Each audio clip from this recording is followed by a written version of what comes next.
안녕하십니까. 국민의힘 수석대변인 박충건 의원입니다.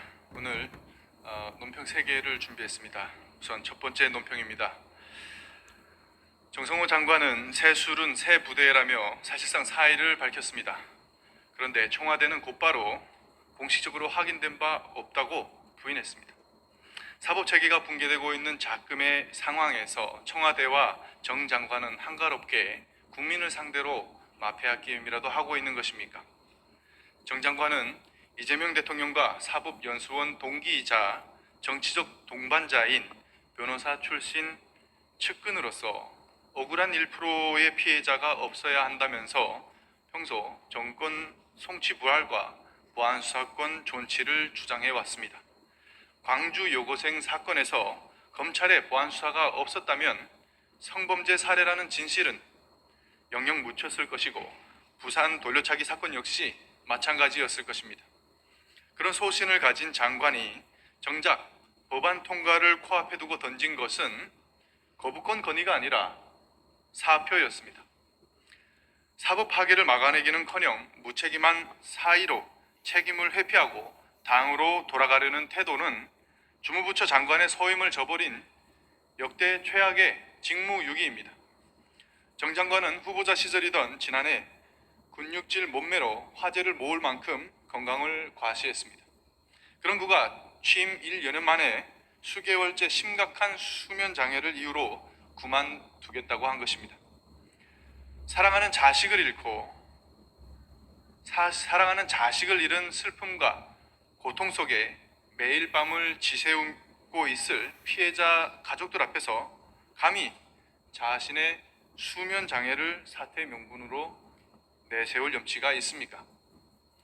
지난해 경찰 불송치에 대한 이의 신청은 56,165건으로 4년 전보다 2배 넘게 늘었고 한국 갤럽 조사에서도 국민 61%가 보안수사권 유지를 원했습니다. 대법원, 변호사단체, 여성계까지 우려를 표하는데도 민주당은 다음 달 전당대회 표심만 바라보며 이달 30일 본회의 강행을 예고하고 있습니다.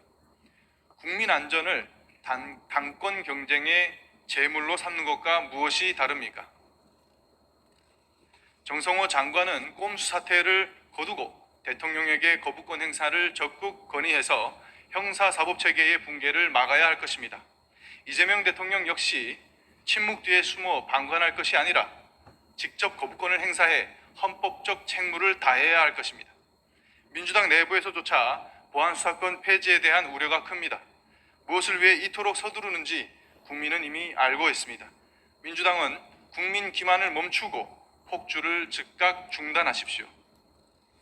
다음 논평입니다. 이재명 정부의 오만과 독선이 부동산 시장을 또다시 걷잡을 수 없는 혼란으로 몰아넣고 있습니다.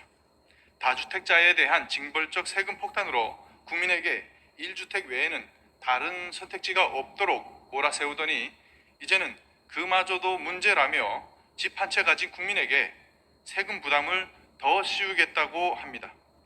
정책 실패는 정부가 해놓고 그 대가를 국민에게 떠넘기는 무책임의 극치입니다. 민심을 듣겠다며 연 부동산 토론회 역시 국민을 가르치고 통제하려 든 답정너쇼에 불과했습니다. 이도 모자라서 국세청장은 강남 200억 원짜리 극단적 사례를 운운하며 장기 보유 특별 공제를 역진성의 끝판왕이라고 비판하고 정책실장은 세금 강화를 기정사실화하고 있습니다.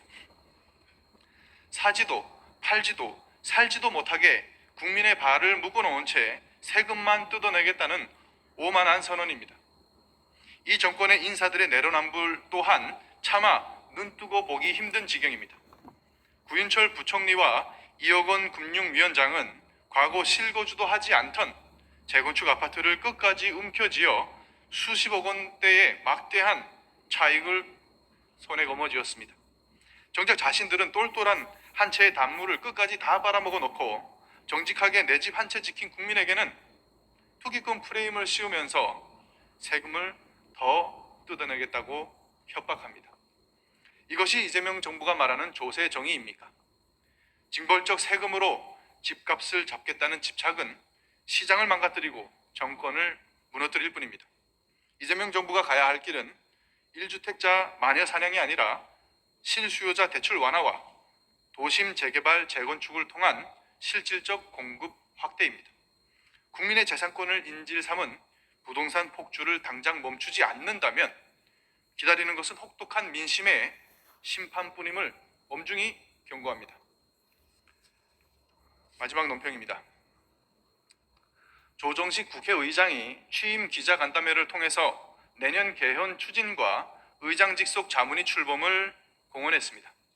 나아가 현직 대통령의 임기 연장을 두고 국민의 선택이라 칭하며 정권 연장에 군부를 짚었고 국민 주권의 날 제정이라는 치적용 정치 이벤트와 쟁점 법안의 과감한 결단까지 운운하며 거대 여당의 의회 독주 야욕을 노골적으로 드러냈습니다. 지금이 한가롭게 개헌 프레임을 짤 때입니까? 본래 국회의장은 소수당의 목소리에 귀 기울이며 의회의 균형을 지켜야 하는 엄중한 자리입니다. 그러나 조 의장이 취임 후 보여준 모습은 검찰 보안수사권 폐지 등과 같은 첨예한 쟁점 법안의 강행 처리를 시사하고 소수당의 정당한 견제 수단인 필리버스터마저 폄훼하면서 여당의 일방 독주에 기를 터준 것뿐입니다. 이렇듯 무너진 삼권 분립과 파행된 국회를 뒤로 한 채 개헌을 운운하는 것은 의회 수장으로서의 최소한의 염치도 버린 채 정치적 사심과 치적 쌓기에만 골몰하고 있음을 자인하는 꼴입니다. 조 의장이 직면한 가장 시급한 과제는 거대 여당의 무소불위 입법 폭주를 바로잡고 훼손된 협치 정신을 회복하는 것입니다. 무엇보다 대통령 임기 연장 논의는 민주주의의 원칙을 흔드는 위험한 발상입니다. 국민의 선택이라는 핑계 뒤에 숨어서 정권 연장을 도모하려는 정략적 사심에 지나지 않습니다. 삼권 분립을 수호해야 할 국회의장이 이에 편승해서 정권 연장에 길을 열어주는 행태는 헌정 질서를 위협하는 엄중한 도발입니다. 국가의 근본인 헌법을 정권 수면 연장 수단으로 전락시키는 것은 결코 용납될 수 없습니다. 국민이 바라는 국회의 모습은 국회의장 개인의 치적 쌓기용 이벤트나 정권 연장을 위한 정략적 개헌이 아닙니다. 당장 삶의 현장에서 직면한 고물가, 고금리의 고통을 덜어주는 실질적인 민생 대책을 마련하고 무너진 협치 정신을 바로 세워서 의회 민주주의를 정상화하는 것입니다. 국민의힘은 의장 직속 기구를 앞세워서 헌정 질서를 흔들고 개헌이라는 위장막으로 거대 여당의 의회 독재에 면죄부를 주려는 어떠한 시도도 결코 좌시하지 않을 것입니다. 조정식 국회의장은 정략적 개헌 논의를 즉각 중단하고 거대 여당의 입법 폭주를 견제하여 국회를 정상화하는 의장 본연의 책무로 돌아오기를 강력히 촉구합니다. 이상입니다.